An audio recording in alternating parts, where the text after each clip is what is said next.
नमस्कार दोस्तों, welcome to study पाठशाला। ये शुरू करते हैं आज का session.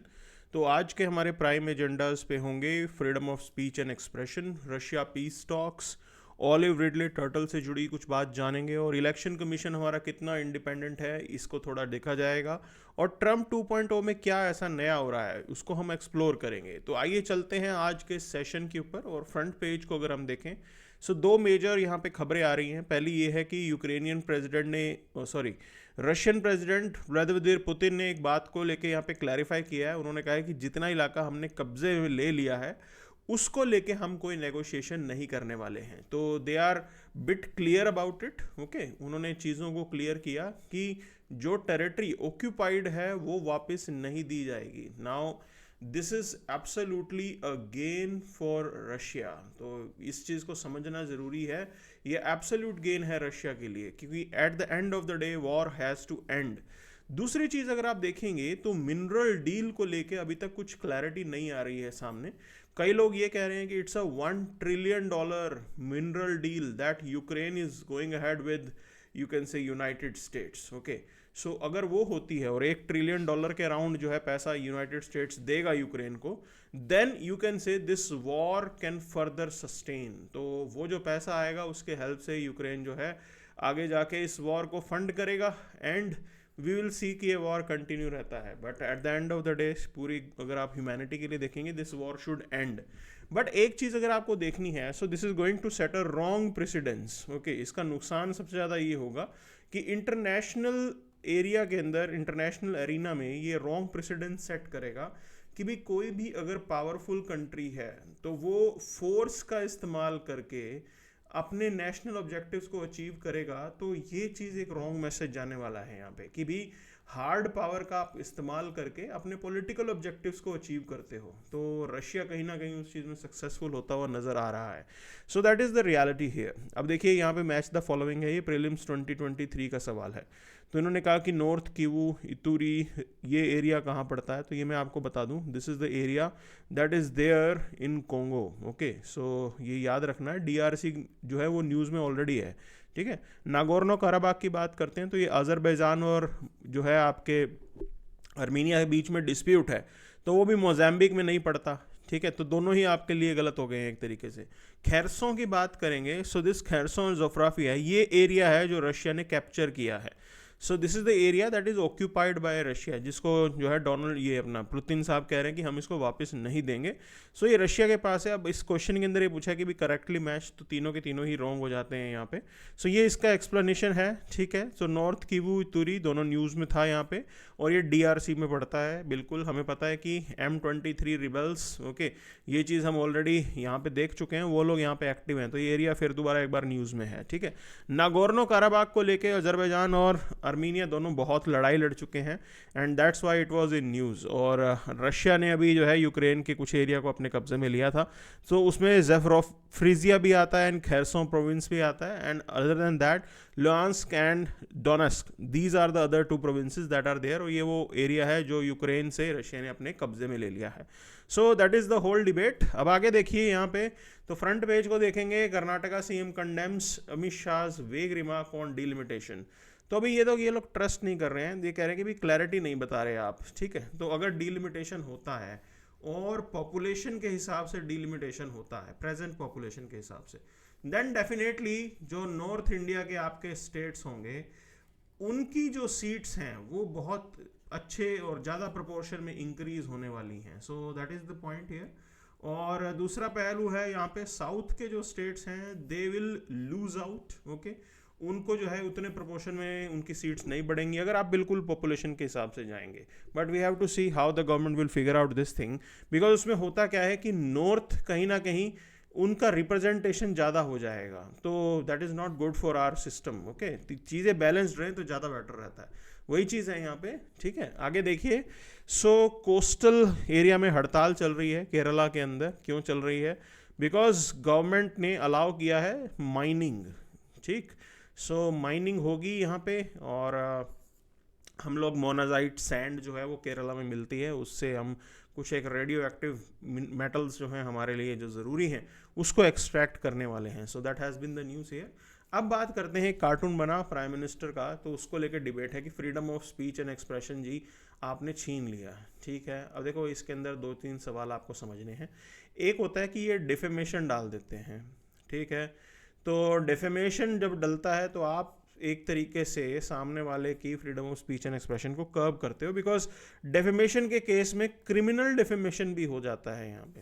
That is the you can से key thing which is there. तो वो फ्रीडम ऑफ स्पीच जो है वो बिल्कुल भी सही नहीं है, दैट इज़ जो यहाँ पे पॉइंट आउट किया गया है। अच्छा, अब ऐसे में जो हमारे यहाँ पे फ्रीडम ऑफ स्पीच है दैट इज़ नॉट एब्सोल्यूट, ठीक। आपको बोलने की आज़ादी है, लेकिन इसका मतलब ये नहीं है कि आप कुछ भी बोलते रहो। तो we do have reasonable restriction concept here, okay. तो वो ऑलरेडी यहाँ पे जो है एग्जिस्ट करता है। Who will decide what is reasonable, what is reasonable और नॉट। तो आपके यहाँ पे कोर्ट डिसाइड करेगा कि भैया ये रीजनेबल था कि नहीं था। तो ये सारी डिबेट यहाँ पे है। अब देखिए, फंडामेंटल राइट्स को लेके जो रेजोल्यूशन हमारे यहाँ पे कराची सेशन में आया था, ये मैं 1931 की बात कर रहा हूँ, तो वो किसने इंट्रोड्यूस किया था। तो आपको एक चीज़ याद रखनी है, देखिए प्रीलिम्स 2005 का सवाल है। So that resolution was basically introduced by Sardar Vallabh Bhai Patel, okay. तो वो कराची सेशन 1931 के अंदर सरदार वल्लभ भाई पटेल जो है वो इसको चेयर कर रहे थे, और उस समय जो है इसको लाया गया था, ठीक। अब बात ये है कि ये चेयर कर रहे थे सेशन को। This resolution was drafted bye, अब दोनों पहलू अलग अलग हैं। कराची सेशन को पहले तो एक तो सरदार वल्लभ भाई पटेल चेयर कर रहे थे, दूसरी सवाल ये है कि ड्राफ्ट किसने किया था। तो it was drafted bye Pandit Jawaharlal Nehru. तो this is something that one should know here. Answer इसका बी होगा, पंडित जवाहरलाल नेहरू। अब देखो ये ज़रूरी सवाल है, क्यों ये ज़रूरी है। तो we had the clarity right from the starting, even prior to you can say 1947, हमें एक चीज़ को लेके क्लैरिटी थी कि we have to facilitate fundamental rights, otherwise आपकी जो ये आज़ादी है वो किसी काम की नहीं होगी। तो उसको लेके हमने अच्छे से काम किया और बढ़िया एक तरीके से सबको फंडामेंटल राइट्स फैसिलिटेट किए। अब देखिए यहाँ पे आप ऑलिव रिडले टर्टल को हर रोज़ देखते हैं अलग अलग उसमें। अभी देखो ये मास नेस्टिंग साइट जो होती है, ठीक है, इस एक्टिविटी को क्या कहा जाता है, इसको बोला जाता है एरी बड़ा। ये याद रखना है आपको, किस एरिया के अंदर होती है ये। देखिए सिर्फ ये उड़ीसा की कोस्ट में नहीं होती, आंध्रा की कोस्ट में भी होती है। और दूसरी चीज़ आपको यहाँ पे याद रखनी है कि उड़ीसा के अंदर दो एरियाज हैं। सो वन इज ऋषिकुल्या, ठीक। इस साइट के ऊपर जो है आपके यहाँ पे मास नेस्टिंग होती है। And there is another you can से एरिया जहाँ पे ये होती है, दैट इज गहीर मठा। तो ये दोनों ही एरियाज आपको याद रखने हैं, and they both are located in Odisha here, ठीक है। तो वहाँ ये लोकेटेड है। एंड इस तरीके से सवाल करते हैं। देखिए ये 2019 का सवाल है, इन्होंने पूछा कि some species of turtle are herbivorous. Yes बिल्कुल है, ग्रीन टर्टल आपका हर्बीवोरस होता है। फिर ये कह रहे कि some fishes are also herbivorous. Yes बिल्कुल, ये भी स्टेटमेंट सही है।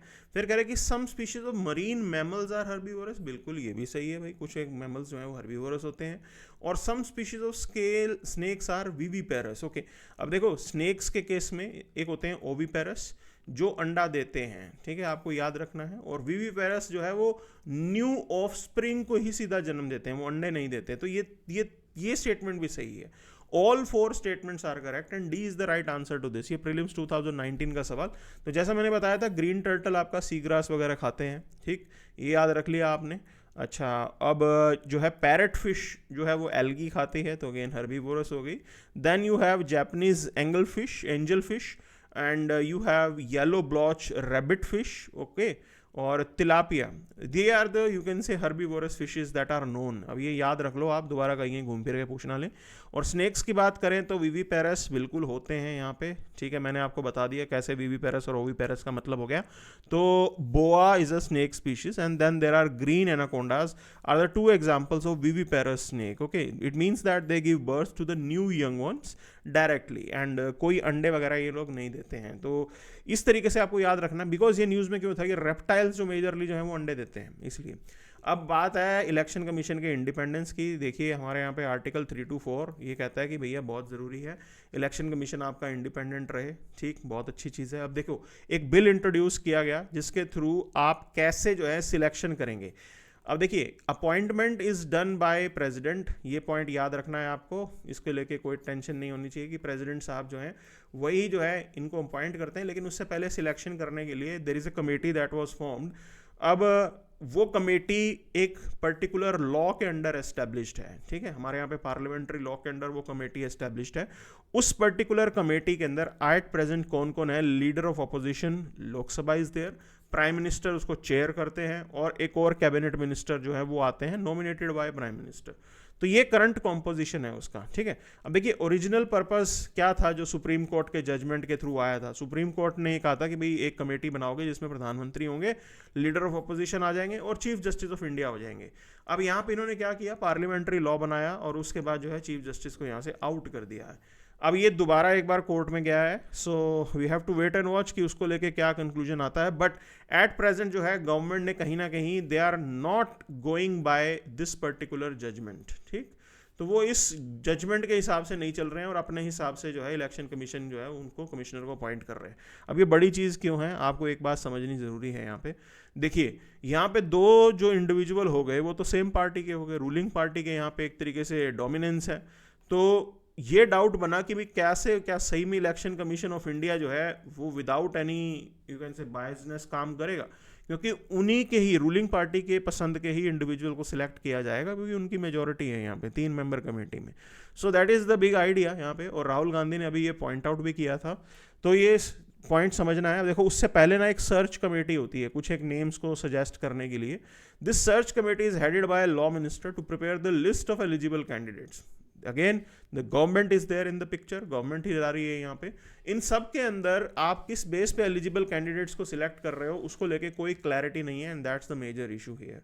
और ये बात समझनी जरूरी है, election commission free and fair होगा तभी जाके आपकी डेमोक्रेसी जो है वो स्ट्रेंथन हो पाएगी। So we have to see and wait and watch whether supreme court is going to make any changes to this or not, okay. But government आज की डेट में बिल्कुल भी इंटरेस्टेड इसमें नहीं है। तो गवर्नमेंट का डोमिनेंस है and that is what the की पॉइंट इज। तो अब देखना पड़ेगा क्या इसको लेके आप लोग करते हो, ठीक। तो यही डिबेट है majorly. Moving further, talking about Trump 2.0, okay. So US India bilateral engagement की बात हो रही है। So it is more transactional, simple सी चीज़ है भैया, पैसा दो और सामान लो, वो चल रहा है यहाँ पे। So there are key agreements that are announced. So anti tank guided missile Javelin ये आने वाले हैं, बहुत अच्छी चीज़ है। Then there is this acquisition of Stryker infantry combat vehicle, that is also a good development, ये भी बढ़िया है यहाँ पे, okay. And this P-8I maritime patrol aircraft, इसको लेके भी बात चल रही है, तो ये भी परचेज हम करने ही वाले हैं। सो ये नए एड ऑन्स हैं यहाँ पे। अब देखो हम लोग जो डिफेंस पार्टनरशिप करते हैं उसके अंदर we do expect that technology transfer is there, otherwise हमें जो है कुछ खास फायदा नहीं होगा। पूरा सामान आप उनसे लेके आते रहोगे तो जॉब्स उन्हीं के यहाँ क्रिएट होंगी। We don't want that, so that's why this technology transfer is important and production line should be there in India. So ये हमारे लिए लॉन्ग टर्म के लिए बहुत ज़्यादा ज़रूरी है अगर आप आत्मनिर्भर बनना चाहते हैं। Because when there is a crisis situation, तो यहाँ पे जो आपके यहाँ पे स्पेयर पार्ट्स होंगे ना उनकी अक्सर कमी आ जाती है। तो वो सिचुएशन जो है हमारे केस में नहीं होनी चाहिए, because that particular thing that we are using should be built in India, India में ही वो अवेलेबल हो, वही चीज़ हम चाहते हैं यहाँ पे, ओके। सो ये कैसे होगा, that we have to figure out with you can say Donald Trump. There are also talks of 5th generational fighter jet, okay, जो हम शायद खरीदें। And F-35 is one option that is there, and the Russians are also saying भाई हमारा Su-57 ले लो, ठीक है। वो तो टेक्नोलॉजी ट्रांसफर और उन सब चीज़ों के लिए भी रेडी हो जाएंगे। सो this is how it is. अब देखो सबसे पहले हर्डल यूएस के साथ कोई भी चीज़ अगर आप खरीदते हो तो रेगुलेटरी फ्रेमवर्क जो है वो बहुत प्रॉब्लम क्रिएट करता है, because there everything has to be approved by Congress. उनकी कांग्रेस से अप्रूव करवाओगे तब जाके जो है आपके यहाँ पे जो है पूरी ट्रांजैक्शन हो पाएगी। अब एक बात समझनी है कि when it comes to India US ties, so there is this bipartisan support that is there, okay. तो चाहे डेमोक्रेट्स हों चाहे रिपब्लिकन्स हों, दोनों ही हमारे को सपोर्ट करते हैं, तो हमें कोई खास दिक्कत आने वाली नहीं है। मतलब कांग्रेस से पास हो जाएगा, कोई दिक्कत नहीं है। लेकिन यहाँ पे प्रॉब्लम आएगी भैया, वो तो को प्रोडक्शन तो करेंगे ही नहीं और ट्रांसफर ऑफ टेक्नोलॉजी जो है वो भी नहीं करने वाले। सो क्या आप इतना महंगा, हाई कॉस्ट, इतना जो है मतलब जिसकी 30% अवेलेबिलिटी है, ऐसा फाइटर जेट है वो, मतलब 70% प्लेन्स आपके जो है अभी अंडर रिपेयर होंगे वो, तो ये सबसे बड़ी चीज़ है। तो कैसे बात बनेगी? दूसरी चीज़ हमारे ऊपर प्रेशर बन रहा है कि हमारे यहाँ पे जो डिप्लीटिंग स्क्वाड्रंस है ना वो बहुत दिक्कत कर रही हैं। और दूसरी चीज़ आपको समझनी है कि भाई अभी भी कोई गारंटी नहीं है कि तेजस की डिलीवरी जो है वो कब स्टार्ट होगी। सो ये मुद्दे हैं जिससे इंडियन एयरफोर्स अभी डील कर रही है, and things are not that great. Okay, already we are buying Rafale और लेके आ रहे हैं हम लोग, नेवी के आ रहे हैं.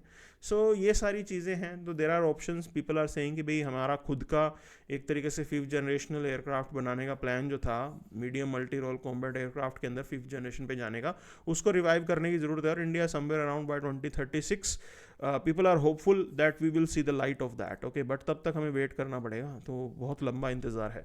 सो these are few developments that we have to see here. देखते हैं क्या इसके अंदर होता है. Let the experts decide over it. Okay, so this is the point here. अब देखो इस चीज़ को आगे लेके चलते हैं. तो ये मेजरली हमने सारी चीज़ें कवर अप कर ली.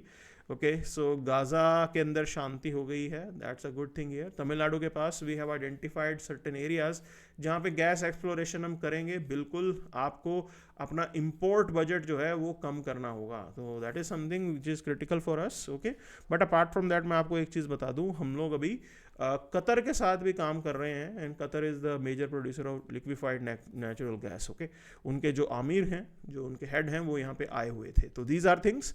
And then there is this new development. India China militaries they are implementing the resolution, और धीरे धीरे करके ये अब एक प्रॉब्लम सॉल्व हो रही है यहाँ पे. Okay, so it's a good development. शांति से सब कुछ हो जाए तो क्या ही बुराई है उसके अंदर. ठीक है, वो चीज़ बताया जा रहा है. And then finally we have concluded the Kumbh. It was the world's biggest management activity that has been carried out. Okay, और बहुत अच्छा जो है यहाँ पे इसको ऑर्गेनाइज किया गया. There were few you can say problems, but look at the number that was there. तो one had to understand India को संभालना इतना आसान नहीं है. बहुत ज़्यादा है पॉपुलेशन बर्डन, पॉपुलेशन प्रेशर हमारे ऊपर, और इंफ्रास्ट्रक्चर आपका जो है जवाब देगा ही देगा. That is what the key thing is.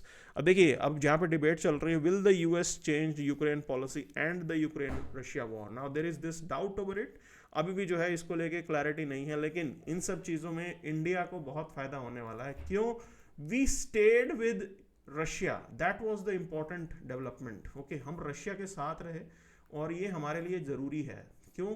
हमने उनका साथ दिया. Russia will also remember this, and it will be, you can से, in long run good for us. अगर यूएस जो है रशिया का रिलेशन बेटर हो जाता है, there won't be anything better than that for us. उसका फ़ायदा इंडिया को ज़रूर होगा. And this is how we will be ready to, you can say, counter Chinese after that. Okay, so उस दिशा में हम बढ़ जाएंगे. And this is what we have as a major, you can say, newspaper coverage for today. So stay tuned, stay connected. Thank you very much.